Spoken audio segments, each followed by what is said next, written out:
Hello everyone, Justin here.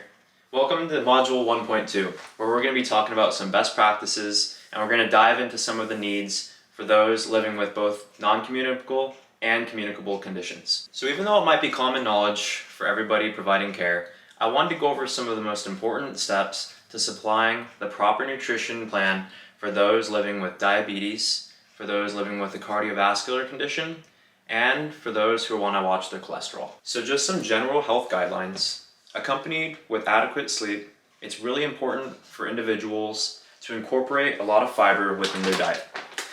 For instance, we have rolled oats. This is an excellent source of fiber and it's a good way to get your numbers up in the beginning of the day. Another good source of fiber is whole wheat bread. This is obviously good for sandwiches, good for toast in the morning. You really want to get your fiber up in the beginning of the day because it plays such an important role in your body and the way you digest and break down food. Right there. No pool. So aside from fiber, another important part to include in all your meals throughout the day is fresh fruits and fresh vegetables.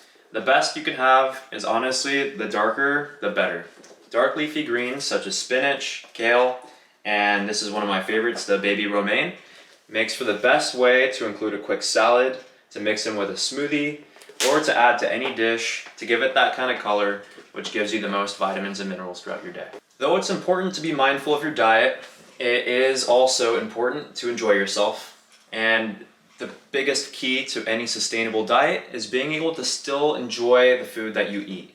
Now, there are many of the dishes that will feature in this curriculum that will be based on maybe an unhealthy item, but the trick is to incorporating healthier ingredients so that it actually gets you still feeling like you're not depriving yourself of your favorite dishes, but you're still gonna be eating nutrient-dense foods. So even though it's important to have that flexibility within your diet, there are a few conditions where you have to pay close attention to those numbers, such as cardiovascular disease, diabetes, and those who are trying to watch their cholesterol levels and sodium levels. So according to an article published by the American Diabetes Association in 2020, it's very important for diabetics to incorporate fatty fish, avocados, dark leafy greens into their diet. It's very important for them to also watch out for processed sugars to keep your blood sugars at a reasonable level. For those living with cardiovascular disease, it's very important to have whole grains, nuts, the leafy greens as well.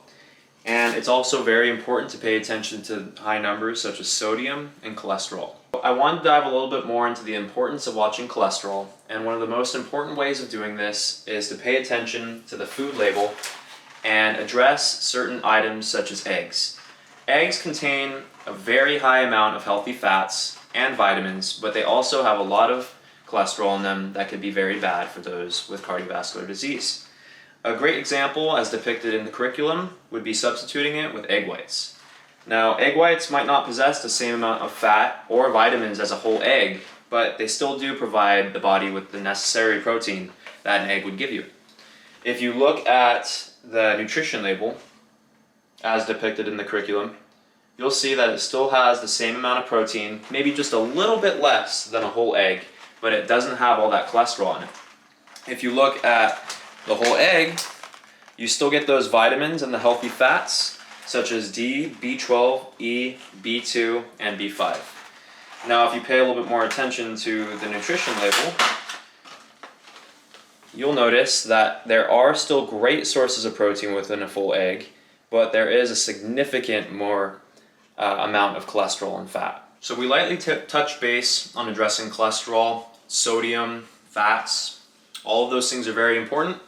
And in the next module, we'll go over some ways to still spice up your dishes without sacrificing using huge amounts of salt.